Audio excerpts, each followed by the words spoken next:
Selamat siang, Bapak dan Ibu. Terima kasih atas kehadirannya pada siang hari ini. Sebentar lagi kita akan mulai sesi webinar dari Eranya Talks ini. Kepada Bapak dan Ibu yang sudah ada di Zoom meeting untuk mengganti nama Zoom-nya dengan nama Strip Instansi. Jadi supaya kita bisa mengenal lebih jauh nih siapa sih yang hadir hari ini di webinar kita kali ini.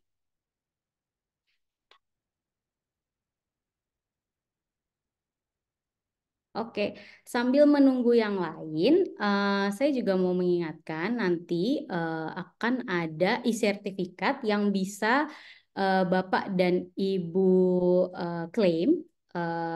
Jadi melalui feedback form yang akan ada di kolom chat linknya. Nanti akan ada di kolom chat, silahkan diisi. Setelah itu nanti akan kami isi juga. Di link itu juga nanti jika hari ini Bapak dan Ibu memenangkan 3 pertanyaan terbaik, kita juga akan mengirimkan hadiah melalui link tersebut. Jadi jangan sampai tidak mengisi link feedback formnya ya.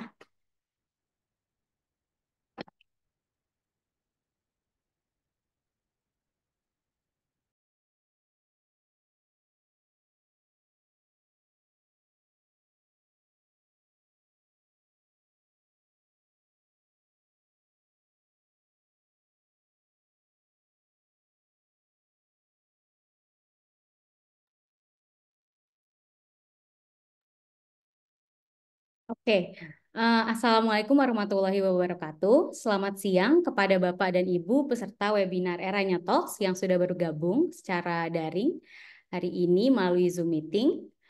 Senang sekali saya perkenalkan Anissa Kurnia dapat memandu teman-teman sekalian dalam webinar Eranya Talks yang bertajuk Introduction to Kubernetes, Building Blocks for Success. Pada hari ini kita akan ditemani oleh Pak Hadi Iswanto selaku Cloud Development Manager dari Eranya Cloud dan akan sama-sama mengupas tuntas pengetahuan mengenai apa itu Kubernetes, manfaatnya, serta gimana sih pengaplikasiannya dalam bisnis atau instansi Anda gitu. Saya juga mengajak Bapak dan Ibu untuk aktif bertanya karena akan ada 3 orang pertanyaan terbaik yang akan diberikan hadiah berupa eksklusif merchandise dari Eranya Cloud. Jadi untuk yang ingin bertanya bisa memasukkan pertanyaannya di kolom chat, bisa diketik di kolom chat. Nanti setelah sesi presentasi akan kita bahas satu persatu bersama Pak Hadi.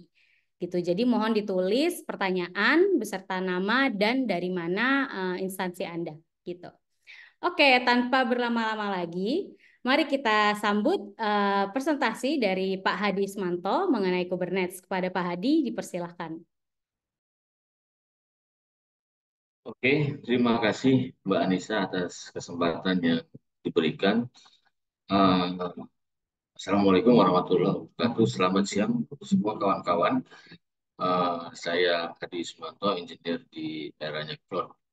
Pada kesempatan siang ini saya akan membahas mengenai Kubernetes ya, platform kontainer yang sudah sudah sangat populer ya, sudah sangat populer di industri IT dan di berbagai macam perusahaan. Dan Kubernetes ini sudah menjadi semacam standar penggunaan eh, kontainer untuk implementasi aplikasi di sebuah perusahaan. Oke, mulai saja ya.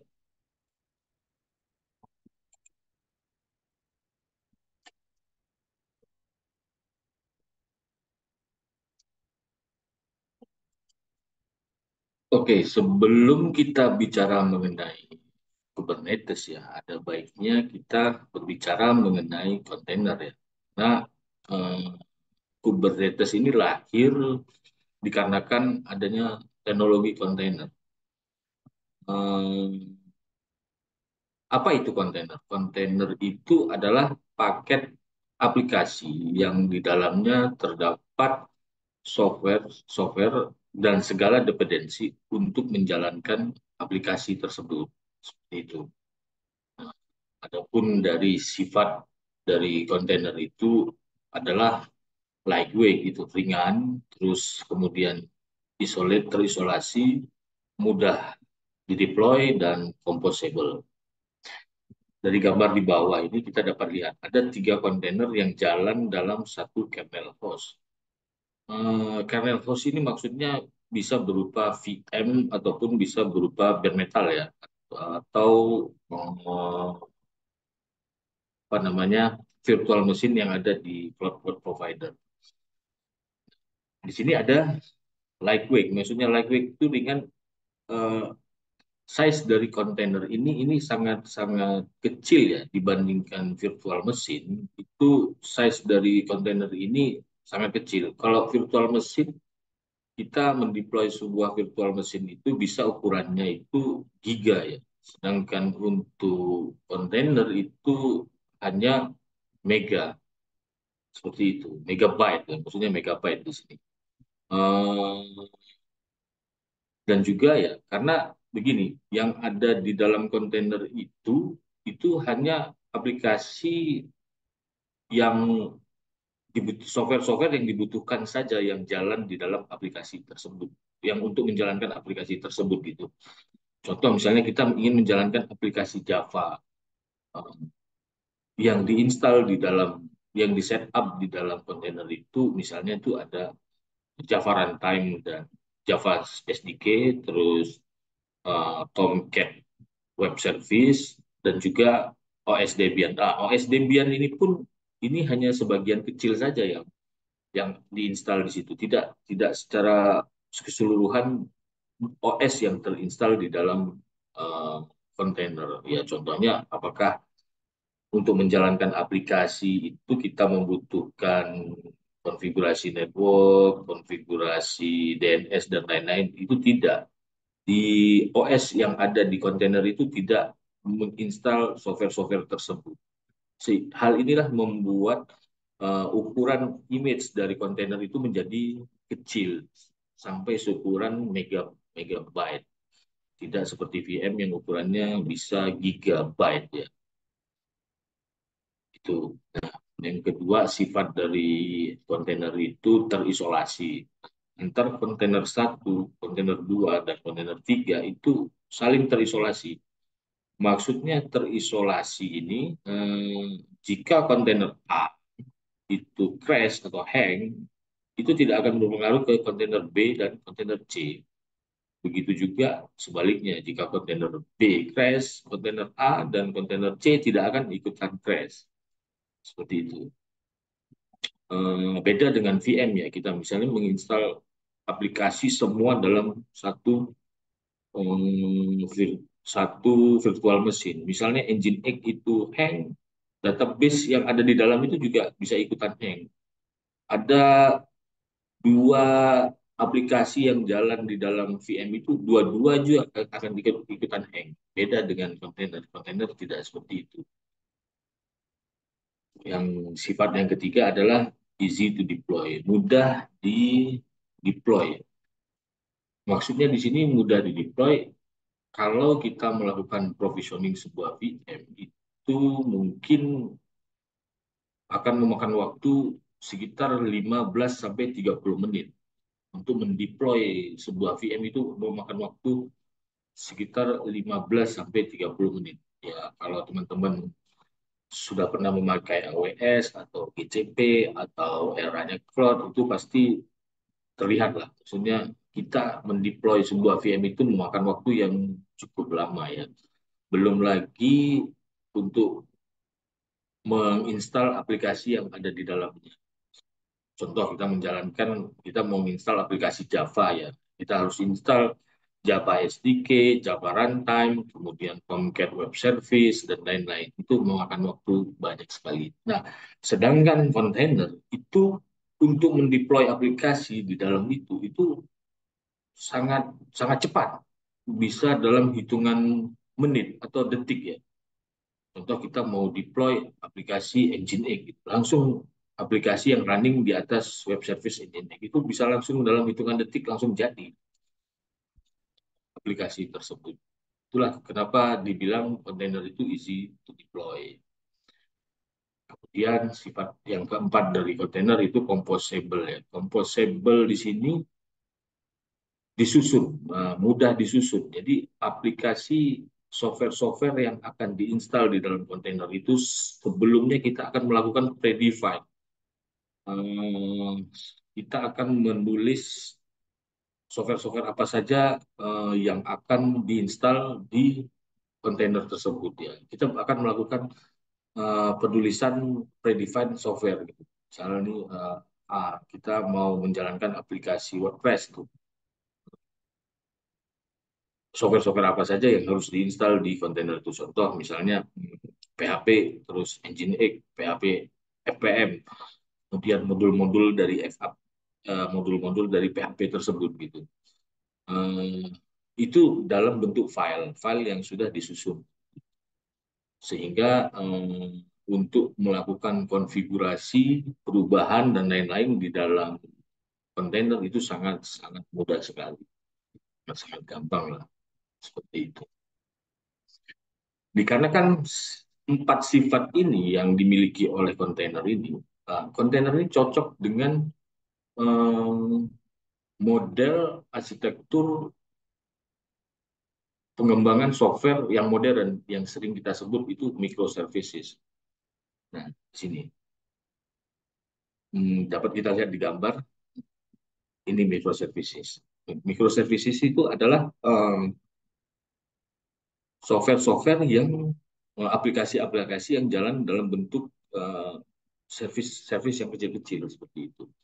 Dalam membangun aplikasi berbasis microservices itu kita terkadang itu membutuhkan banyak bahasa gitu dan terkadang juga kita membutuhkan banyak database. Nah, itu salah satu ciri dari um, aplikasi modern ya, aplikasi modern ya. Dia tidak tergantung terhadap satu satu satu bahasa pemrograman dan juga tidak tergantung satu database.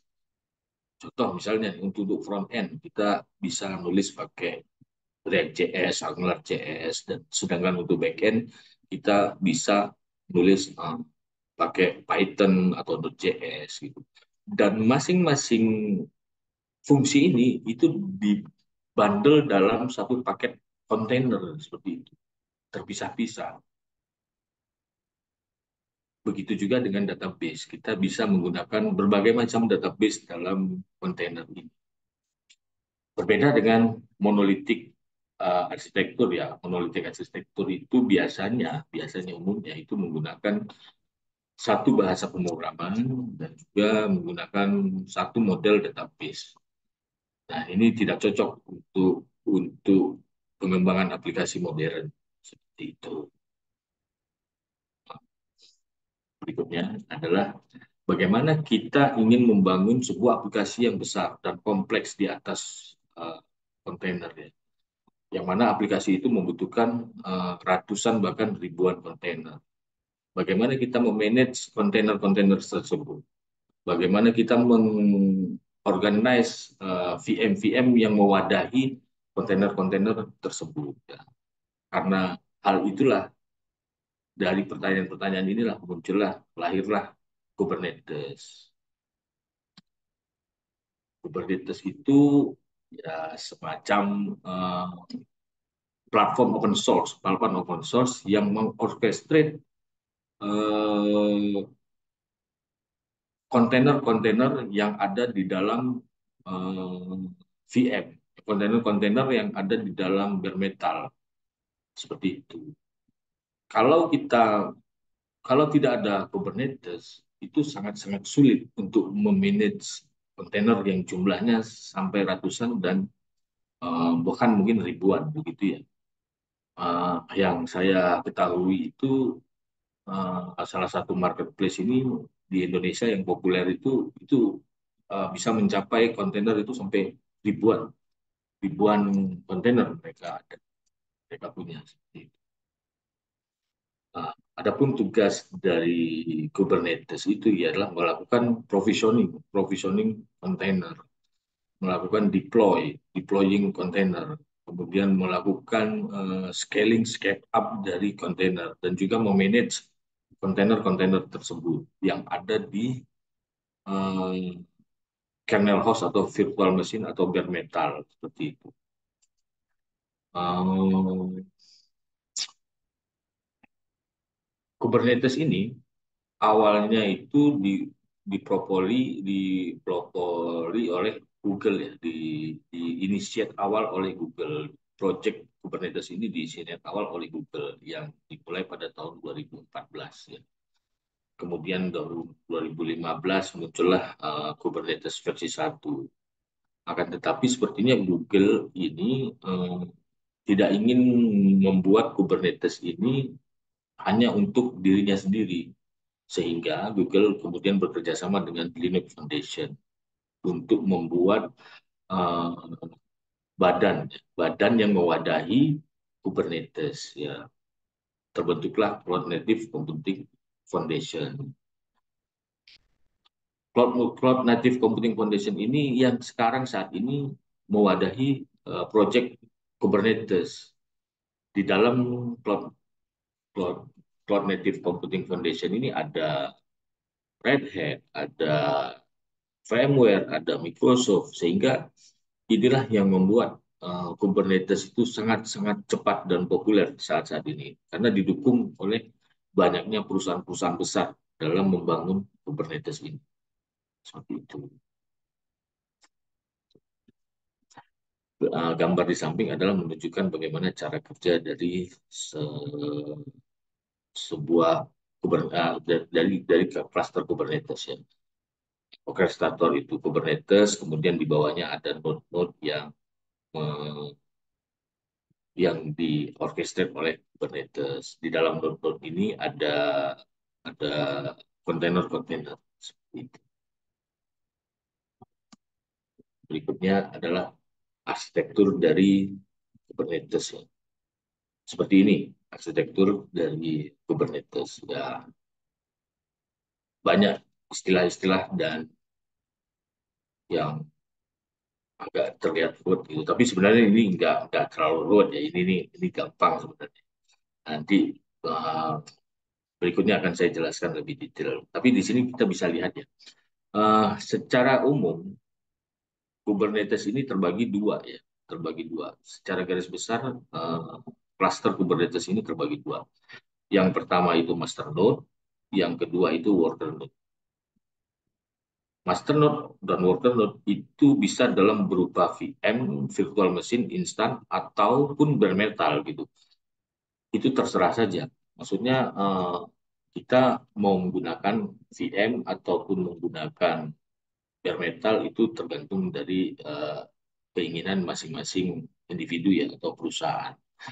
Dan plus minusnya juga ada gitu. Contoh misalnya kalau kita menggunakan VM, kita bisa menerapkan auto scaling worker node di cluster Kubernetes. Kalau kita menggunakan bare metal itu mungkin sulit ya untuk melakukan auto scaling worker node di bare metal. Itu ya ada benefit dan ada plus minusnya lah. Kalau kita menggunakan bare metal itu mungkin jumlah node yang ada di dalam bare metal itu lebih besar, lebih banyak dibandingkan kita menggunakan eh, apa namanya menggunakan virtual machine atau instan ya. Karena kan dan metal kan CPU-nya besar-besar dan juga memorinya juga besar-besar ya. Seperti itu. Di dalam uh,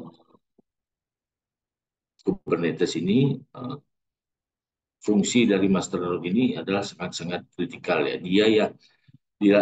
Master node inilah yang akan menerima instruksi atau menerima input output dari uh, user atau DevOps developer ataupun dari worker node seperti itu.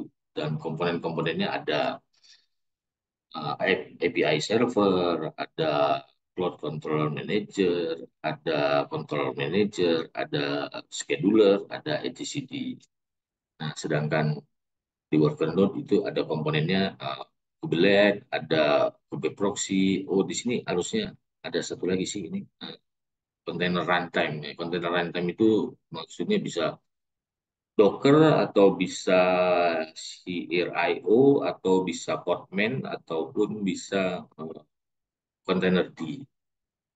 Harusnya di sini ada, saya mungkin lupa ya. Masukin. Oke, next. Masternode ya. Di sini saya akan menjelaskan masing-masing fungsi masing-masing modul yang ada di masternode.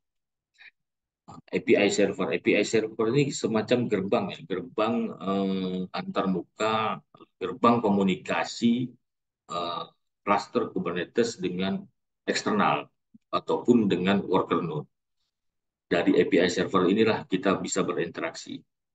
Nah, API server ini berinteraksi dengan developer, dengan CI/CD, dengan worker node. API server ini yang menerima input-output dari si Kubernetes ya, cluster Kubernetes. Instruksi yang diterima oleh API server itu akan diteruskan ke controller manager. Oleh control manager ini akan diolah. Uh, instruksi ini apa yang harus dilakukan itu control manager adalah yang yang yang mengendalikan itu. Contoh misalnya uh, si API server dapat perintah untuk membuat VM gitu, membuat kontainer di dalam worker node itu. Pertama itu akan diterima oleh control manager dahulu, kemudian diteruskan modul ke modul yang lain. Ya, berikutnya adalah scheduler. Nah, scheduler ini itu semacam eh, monitoring dan juga semacam komponen yang melakukan monitor terhadap eh, worker node-worker node. Dan juga dia yang memberikan instruksi ke worker node untuk membuat kontainer di dalam worker node seperti itu. Nah, dari misalnya si API server menerima instruksi untuk membuat kontainer, nah, akan masuk ke control manager, kemudian control manager akan meneruskan ke scheduler seperti itu. Dari scheduler itu akan diteruskan ke worker node seperti itu. Nanti setelah slide ini saya akan menjelaskan alur dari pembuatan kontainer di dalam Kubernetes. Nah, berikutnya itu etcd. Nah, etcd ini komponen terpenting dari Kubernetes ya, masternode Kubernetes ya. Di etcd ini satu-satunya komponen masternode yang bersifat stateful ini etcd ini, etcd. Uh, di etcd ini semua konfigurasi tersimpan, baik itu konfigurasi untuk kontainer, juga konfigurasi dari service ataupun uh, endpoint-endpoint itu adanya di SDCC. Jumlah worker node itu tersimpan di SDCC. Makanya kalau komponen-komponen lain ini boleh di restart, tapi kalau etcd jangan di restart. Sekali ini komponen etcd di restart, bisa bubar itu cluster cluster Kubernetes. Makanya untuk masternode itu ada rekomendasi minimum dari Kubernetes untuk membuat masternode itu biasanya 3 masternode. Tapi kalau di environment uh, virtual machine saya ngasih telur, saya biasanya ada toleransi lah. Karena kan kalau di environment virtual machine itu yang sudah tercluster juga virtual mesinnya. Jadi ada kemungkinan kecil banget si etcd-nya itu masternode itu akan terrestart ya, akan ter tershutdown atau terrestart gitu. Nah, eh, virtual mesinnya sendiri itu sudah cluster seperti itu. Tapi kalau kita menggunakan komponen bare metal itu sebaiknya masternode itu jumlahnya 3. untuk mendukung HA dari si eh, Kubernetes. Karena ini komponen etcd ini nggak boleh di restart. Sekali kita restart, bubar ini eh, cluster Kubernetes. Nah, berikutnya itu ada komponen Cloud Control Manager. Nah, komponen Cloud Control Manager ini berhubungan dengan eh, yang melakukan komunikasi dengan platform-platform virtual machine atau platform-platform cloud. Ya, contohnya kayak VMware, OpenStack, GCP, AWS. Ada beberapa cloud yang disupport di di Kubernetes ya. Yang saya ingat itu OpenStack disupport, kemudian VMware disupport, terus AWS, GCP, Azure itu disupport. Ada yang lainnya saya lupa, ada banyak sih yang disupport oleh Kubernetes. Next-nya kita lanjut ke worker node-nya. Di dalam worker node ini ada tiga komponen penting. Kubelet, Kube Proxy, Container Runtime. Kubelet ini agent yang bertugas menerima perintah atau meneruskan perintah ke master node. Ini Kubelet. Dialah yang melakukan komunikasi ke master node. Jadi ini sangat kritikal juga ya agent Kubelet ini. Nah, dia yang melakukan komunikasi dengan master node. Dialah yang menerima perintah misalnya diperintah oleh si Kube scheduler. Nah, Kube scheduler itu akan berkomunikasi dengan Kubelet untuk memerintahkan Kubelet untuk membuat kontainer di dalam worker node tersebut. Berikutnya adalah Kube proxy ya. Kube proxy ini adalah komponen yang dibutuhkan oleh worker node agar si kontainer yang ada di dalam worker node itu bisa berkomunikasi dengan eksternal cluster dari si Kubernetes. Contohnya misalnya kita mau membuat ingress itu kita butuh kube proxy. Kedua, kita misalnya ingin membuat apa namanya eh, load balancer. Kube proxy inilah yang berkomunikasi dengan load balancer. Dan ketiga adalah container runtime. Nah, container runtime ini ya kontainer di mana kontainer itu bisa berjalan, komponen di mana kontainer itu bisa berjalan. Contohnya Docker bisa, kontainer bisa, CRIO bisa, dan lainnya. Ada banyak banyak kontainer runtime yang bisa disupport oleh Kubernetes. Ya, salah. Tapi seingat saya sih untuk Docker mulai versi 1 Kubernetes 1.2 itu sudah tidak disupport ya. Kalau Kubernetes di atas itu Docker masih disupport. Gantinya Docker itu adalah Podman. Nah, Podman itu konten terancam yang namanya Podman. Podman itu masih di bawah eh, project yang masih di bawah Cloud Native Computing ya, CNF itu masih di bawah itu. Itu hasil forking dari eh, Docker yang dibuat oleh engineer-engineer Red Hat. Tapi tetap juga itu project open source yang ada di bawah Cloud Native Cloud Computing. Itu CNF di bawah itu. Ya, kalau mau karena Docker untuk versi Kubernetes versi 1.20 sudah tidak disupport, gantinya pakai Podman saja. Seperti itu sih. Berikutnya ini adalah alur bagaimana sebuah aplikasi kontainer itu dibuat di dalam cluster Kubernetes. Seperti ini alurnya, kira-kira seperti ini. Pertama itu DevOps atau developer harus membuat config file yang bentuknya YAML atau JSON. Tapi sebelum itu, DevOps atau developer itu mengupload kontainer image ke dalam kontainer registry, kontainer-kontainer image ke dalam kontainer registry. Baru kemudian setelah dia mengupload kontainer image ke dalam kontainer registry, kemudian baru si DevOps membuat config file YAML. Ya, ini salah satu sifat dari si kontainer ya, yang composable itu, yaitu ini config file YAML.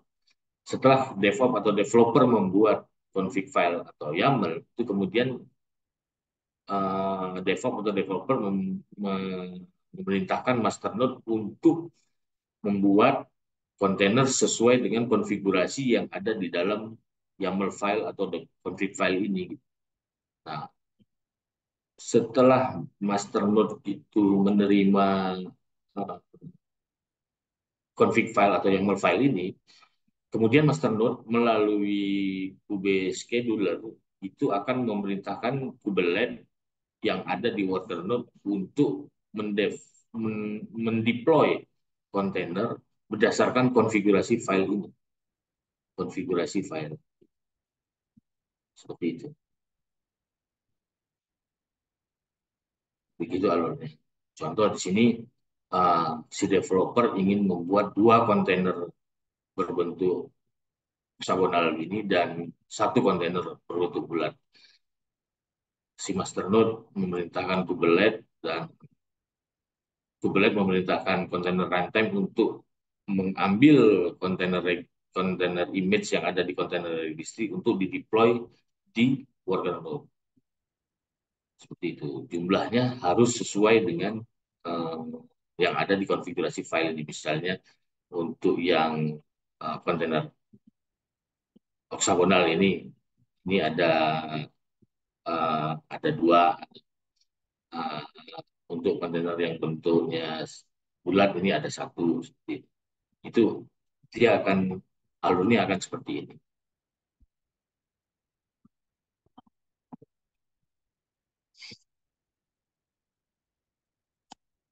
Nah, beginilah bentuk dari apa namanya config file yang sudah saya sebutkan di atas tadi. Ini Docker file, config Docker file. Uh, Podman yang hasil forking dari Docker file, hasil forking dari Docker itu menggunakan config yang sama seperti ini, seperti ini. Jadi ini container image-nya, CLI, terus ini perintah-perintah yang akan dilakukan oleh si kontainer gitu. Misalnya dia download image WordPress, kemudian download Make, download terus Docker Compose dan lain-lain ada di dalam sini. Ini tujuannya untuk membuat image, buat image.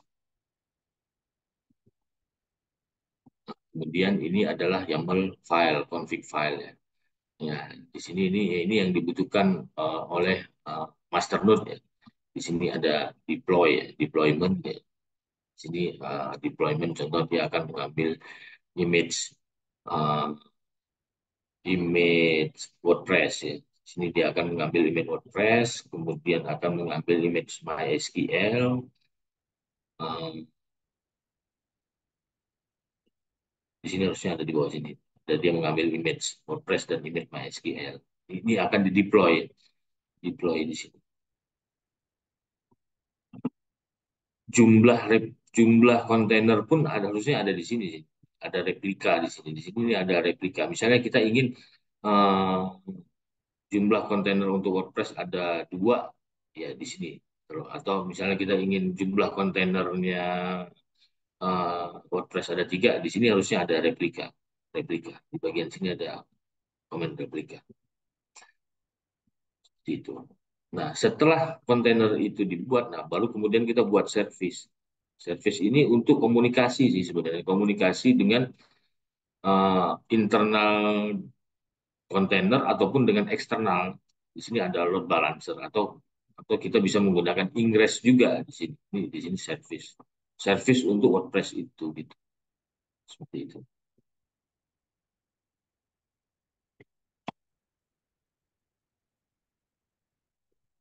Berikutnya, berikutnya ini kita akan membahas bagaimana kontainer itu kontainer yang ada di Kubernetes yang ada di eranya cloud ya. Eranya cloud ini menggunakan Kubernetes native Kubernetes yang ada pada umumnya gitu. Tapi dengan beberapa fitur-fitur tambahan seperti misalnya apa namanya embedded Prometheus monitoring, terus automatic update dan upgrade seperti itu. Menggunakan Kubernetes di eranya cloud ini sangat-sangat gampang ya. Maksudnya mendeploy Kubernetes di eranya cloud ini sangat-sangat gampang. Dibandingkan kita mendeploy Kubernetes mulai dari scratch dari nol, itu berdasarkan pengalaman saya itu sulit banget itu. Uh, kita harus benar-benar memperhatikan versi dari Kubernetes tersebut dan juga uh, kadang itu satu versi Kubernetes itu tidak cocok dengan uh, kontainer runtime tertentu gitu. Itu misalnya kita pakai kontainer di versi uh, 2 gitu. Sedangkan kontainer di versi 2 ini kompatibel dengan Kubernetes versi berapa gitu. Wah itu saya berdasarkan pengalaman itu membangun cluster Kubernetes itu sangat sangat memakan waktu lah dari scratch. Karena ini caranya cloud itu menyediakan tools untuk mempositioning cluster Kubernetes jadi gampang sekali. Mungkin setelah ini saya akan demo sedikit bagaimana membuat atau mendeploy cluster Kubernetes di seperti itu. Salah satu fitur yang sangat menarik di Kubernetes yang ada di era itu ada Prometheus Monitoring. Ini juga penting ya, Prometheus Monitoring digunakan untuk scaling dari node ataupun worker seperti itu. Dan juga integrated load balancer dan storage class. Auto scaling worker node. Nah, auto scaling worker node ini kapan node itu harus ditambah, kapan node itu harus dikurangin, itu dia ngambil data berdasarkan Prometheus monitoring ini. Seperti itu. Dan juga di kita itu Kubernetes-nya itu bisa di worker node-nya itu bisa dikelompok-kelompokkan berdasarkan resource. Misal nih worker node dengan resource 2 CPU, 4 GB memori itu bisa kita kelompokkan. Terus dengan resource 4 CPU, 8 GB memori itu bisa kita kelompokkan. Itu istilahnya kalau di kita itu group worker node. Nah, Kubernetes yang ada di era ini kompatibel juga dengan berbagai macam CI/CD tools, GitLab, GitHub, dan banyak lainnya. Yang populer kan dua itu ya, GitHub, GitLab, dan GitHub ya. Sedangkan CI/CD yang lainnya itu kayak Rancher ada CI/CD sendiri dan lain-lainnya.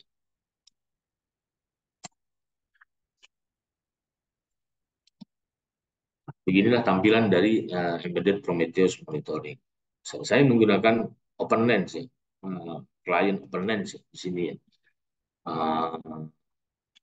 Itu terlihat jelas ya, terlihat jelas resource yang digunakan, CPU yang sudah terpakai berapa, memori yang sudah terpakai berapa, kapasiti dari kira-kira kapasiti jumlah kapasiti pod yang bisa terpasang itu juga ada di sini, yang sudah digunakan juga ada. Ini menurut saya fitur-fitur yang menarik ya, embedded Prometheus monitoring.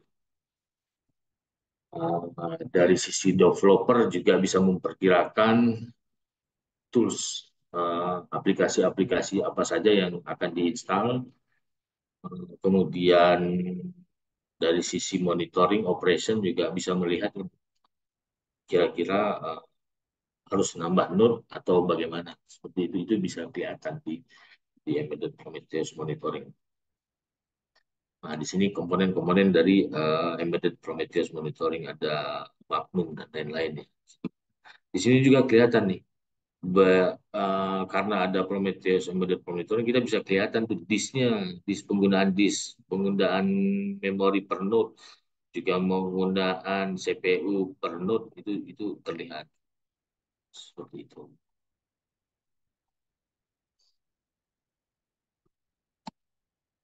Berikutnya itu load balancer. Nah, Kubernetes yang ada di kita ini sudah terintegrasi dengan load balancer. Hmm, Load balancer kita itu cukup advance ya. Di ada offload SSL, ada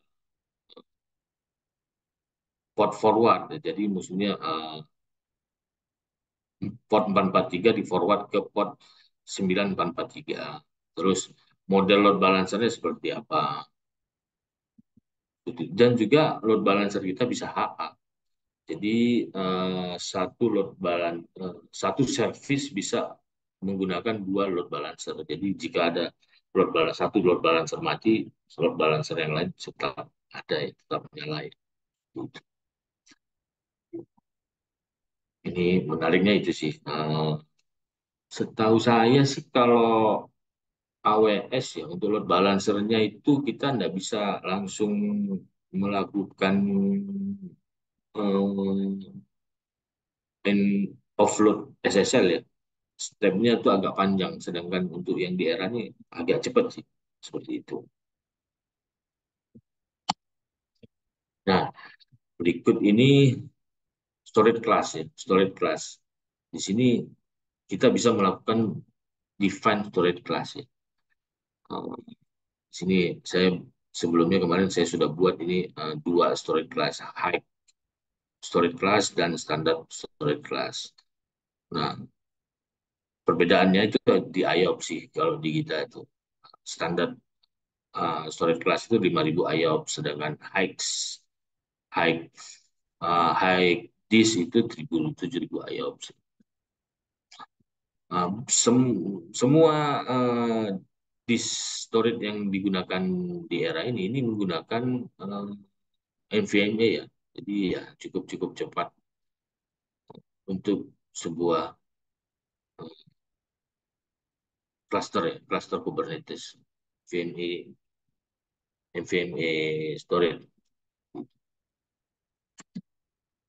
Nah, ini fitur fitur auto scaling dan group worker node ya. Nah, kita di sini terlihat bahwa ini kita bisa melakukan auto scaling. Minimum node itu berapa, maksimum node itu berapa.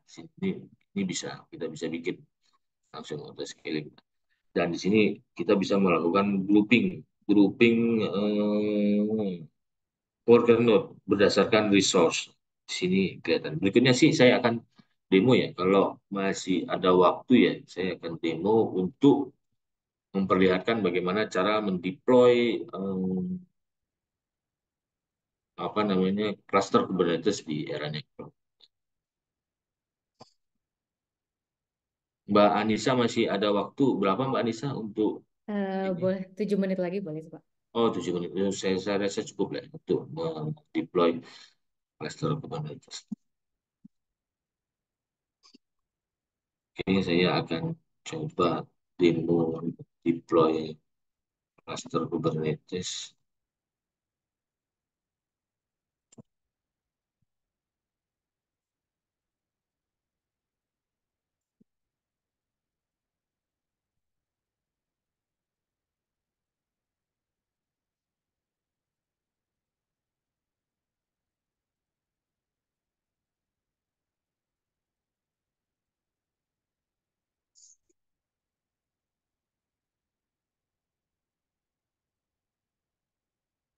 Jadi kira-kira hmm, tampilan dari cluster Kubernetes yang ada di R.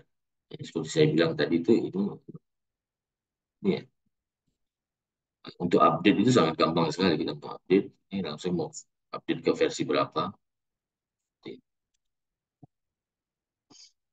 Nah, dan untuk auto scaling ini ya kita bisa hidupkan auto scaling mau minimum node-nya berapa atau mau 3 4 maksimum node.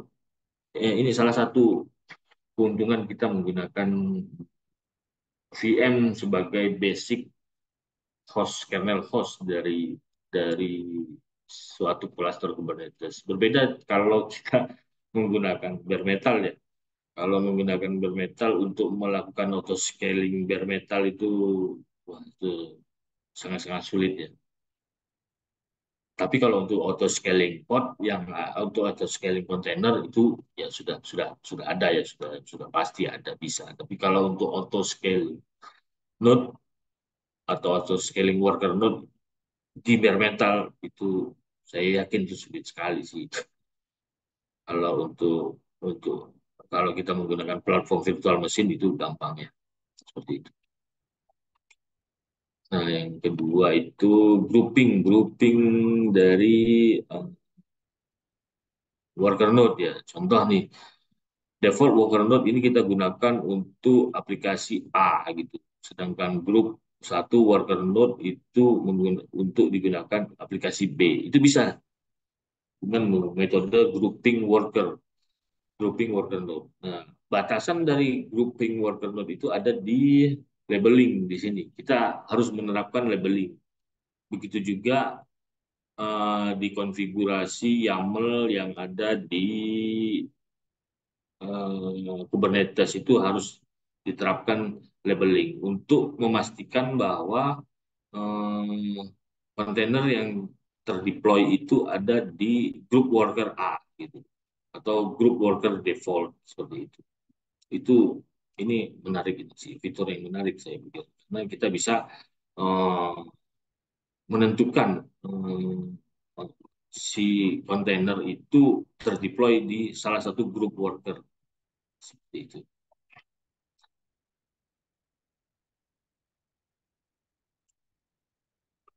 Saya akan coba deploy satu cluster Kubernetes kecil ya yang kecil ya.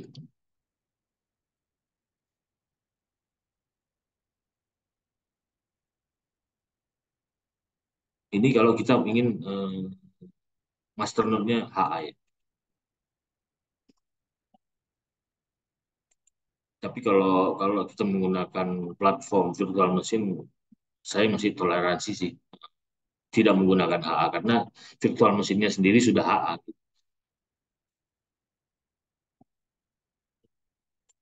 Nah, ini maksud dari sini ini apakah kita menggunakan Kubernetes itu dipublish IP-nya saja atau sampai ke node-node-nya?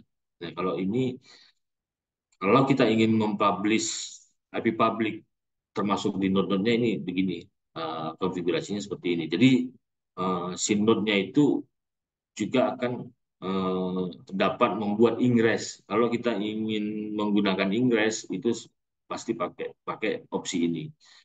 Sedangkan kita menggunakan load balancer kita pakai opsi ini.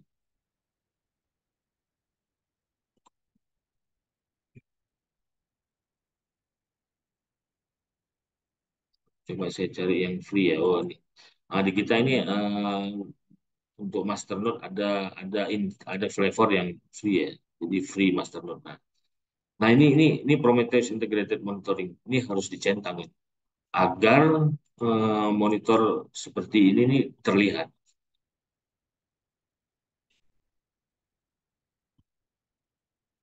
Nah, ini auto scalingnya terus.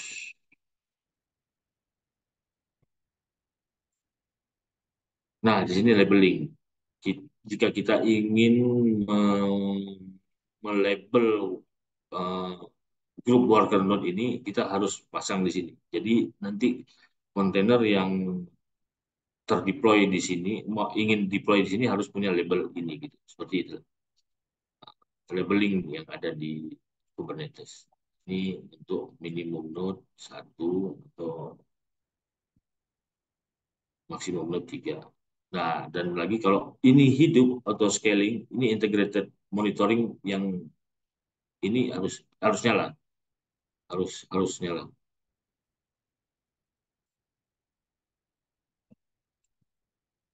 Oke.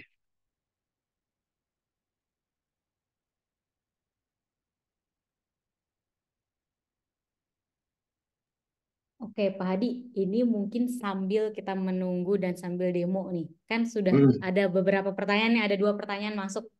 Oke.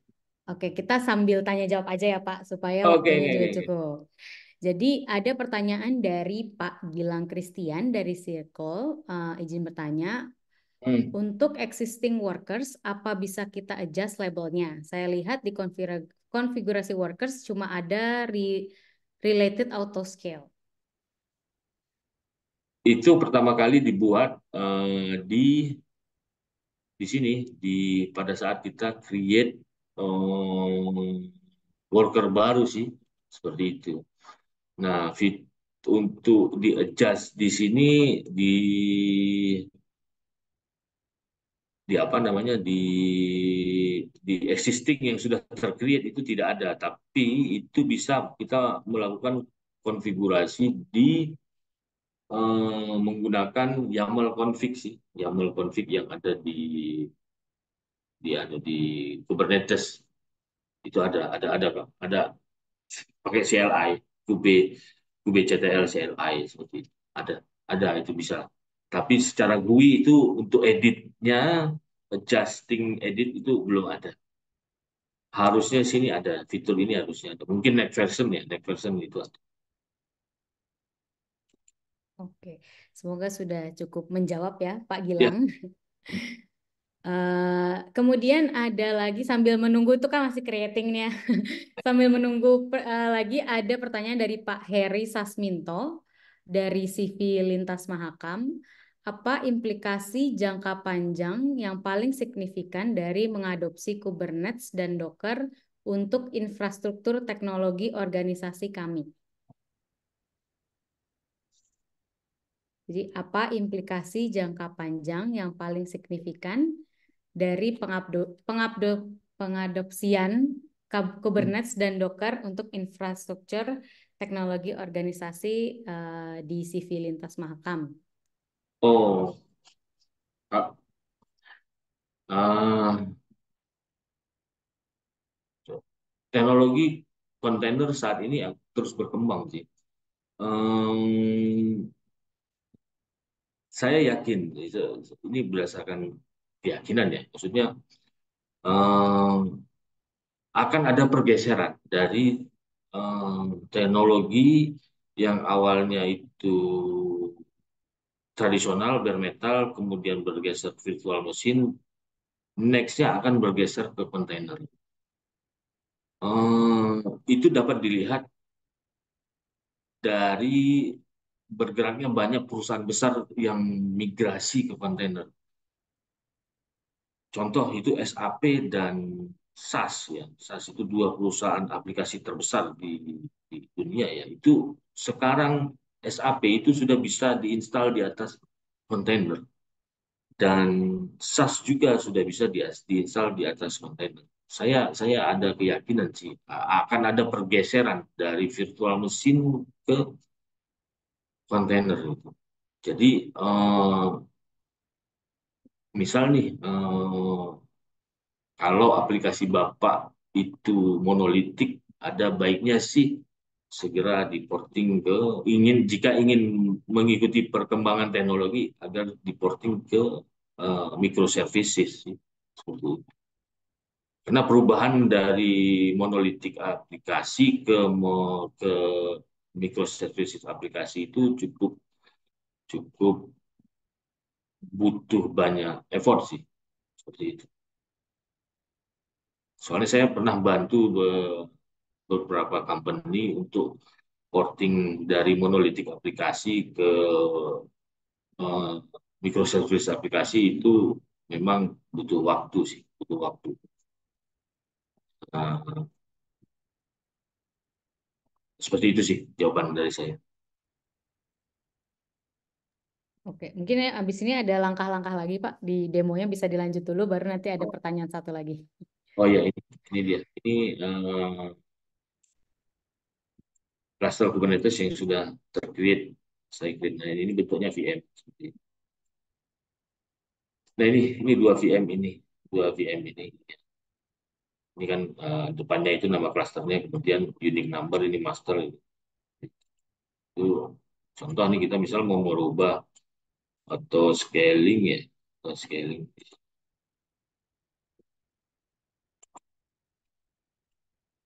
Jadi misalnya jadi dua, jadi empat.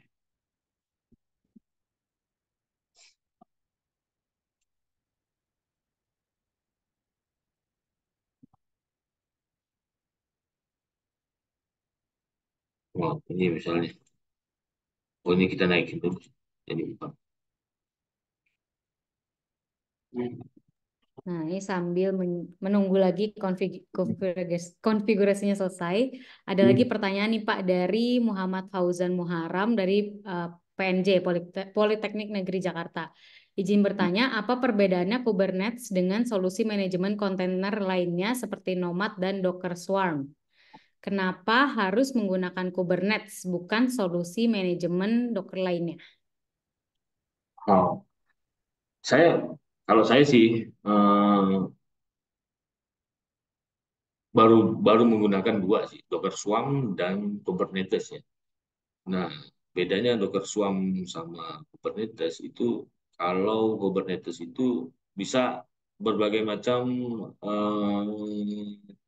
apa namanya berbagai macam container runtime yang diinstal itu yang pertama. Yang kedua, fitur-fitur yang ada di dalam Kubernetes itu banyak banget. Contohnya kita misal menyimpan secret, konfigurasi, terus dan lain-lain sih. Nah, kalau untuk Docker Swarm yang saya gunakan itu Container ya. Container itu saya lihat sih beda jauh dengan dengan Kubernetes ya. Fiturnya tidak sekompleks dari Kubernetes. Itu sih. Dan ya saya yakin Kubernetes itu karena didukung banyak developer dari perusahaan besar seperti Red Hat dan Google dan lain-lain itu akan menjadi besar seperti OpenStack. Dukungan dukungan Kubernetes itu dibandingkan Docker Swarm ya itu mirip-mirip dengan dukungan banyak perusahaan besar ke OpenStack. Fitur-fiturnya bakal bakal lebih sih dibandingkan Docker Swarm seperti itu. Oke, semoga menjawab ya Pak Muhammad Fauzan Muharam. Setelah ini apakah masih ada lagi Pak Hadi yang mau didemokan karena kita sudah mendekati penghujung acara? Kalau dari saya sih sudah cukup sih, sudah cukup. Oke, kalau gitu. Oke, terima kasih sebelumnya pada Pak Hadi untuk pemaparannya pada hari ini. Em, saya mengingatkan kembali untuk yang belum mengisi feedback form, eh, mohon untuk mengisinya pada layar yang tertera saat ini di bit.ly/feedback strip eranya talks. Nanti di situ bisa mendapatkan e-sertifikat yang akan kita kirimkan setelah webinar berlangsung. Jadi bisa di-scan atau bisa di klik linknya. Kemudian jangan lupa juga untuk follow Eranya Cloud di sosial media untuk mendapatkan latest update dari event atau kegiatan dari Eranya Cloud sendiri. Jadi ada di Instagram @eranya cloud, LinkedIn eranya cloud, di Facebook eranya cloud Indonesia, Twitter eranya cloud underscore ID, dan juga di YouTube eranya cloud. Dan materi webinar hari ini juga bisa ditonton ulang nantinya di YouTube, di YouTube-nya eranya cloud gitu. Oke, terima kasih kepada semua Bapak dan Ibu yang telah join hari ini.